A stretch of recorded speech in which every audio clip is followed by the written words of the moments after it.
So hi guys, Telugu cinema రంగంలో top comedian hero Allari Naresh, యువ heroine Faria Abdullah, big boss Telugu fame Ariyana Gorli, Gautami, Vennela Kishore తొత్తులు నటించిన చిత్రం ఆ ఒక్కటి అడుగు.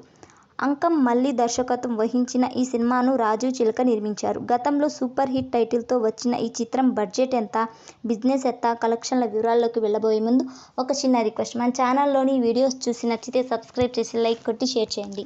సమాజంలో పెళ్లి పేరుతో జరుగుతున్న అరాచకాలు, అక్రమాలను పాయింట్గా తీసుకొని కామెడీ చిత్రంగా ఈ సినిమాను రూపొందించారు. ఈ చిత్రంలో యువ సీనియర్ నటులు, ప్రతిభావంతులైన టెక్నీషియన్లు నటించారు. ఈ సినిమా అన్ని ఖర్చులు, ప్రమోషన్ వ్యూహంతో కలిపి ఈ సినిమాను 25 కోట్ల రూపాయలతో నిర్మించారు. హీరో అల్లరి నరేష్ చాలా కాలంగా కామెడీ చిత్రాలకు దూరంగా ఉండి అలాంటి సినిమాలతో వస్తుండటంతో అందరి దృష్టి పెరిగింది. ప్రమోషన్ కార్యక్రమాలకు మంచి బజ్ క్రియేట్ కావడంతో ఈ సినిమాను గ్రాండ్గా రిలీజ్ చేశారు.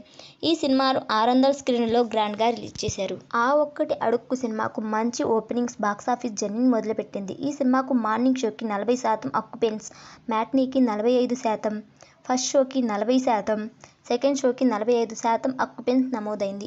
గుంటూరులో 55%, హైదరాబాద్లో 35%, కరీంనగర్లో 50% ఆక్యుపెన్సీ కనిపించింది. ఆ ఒక్కటి అడుక్కు మూవీ తొలి రోజు రెస్పాన్సిబుల్ కలెక్షన్లు నమోదు చేసింది. తెలుగు రాష్ట్రాల్లో ఎన్నికల వేసవి తాపాన్ని అధిగమించి మంచి వసూళ్లను రాబట్టింది. తొలి రోజు ఈ సినిమా ₹1 గ్రాస్ వసూళ్లను రాబట్టిన చిత్రం. ఓవర్సీస్ కలెక్షన్లతో కలిపి ఈ సినిమా బాక్సాఫీస్ నెంబర్లు ఇంకా పెరిగే అవకాశం ఉంది.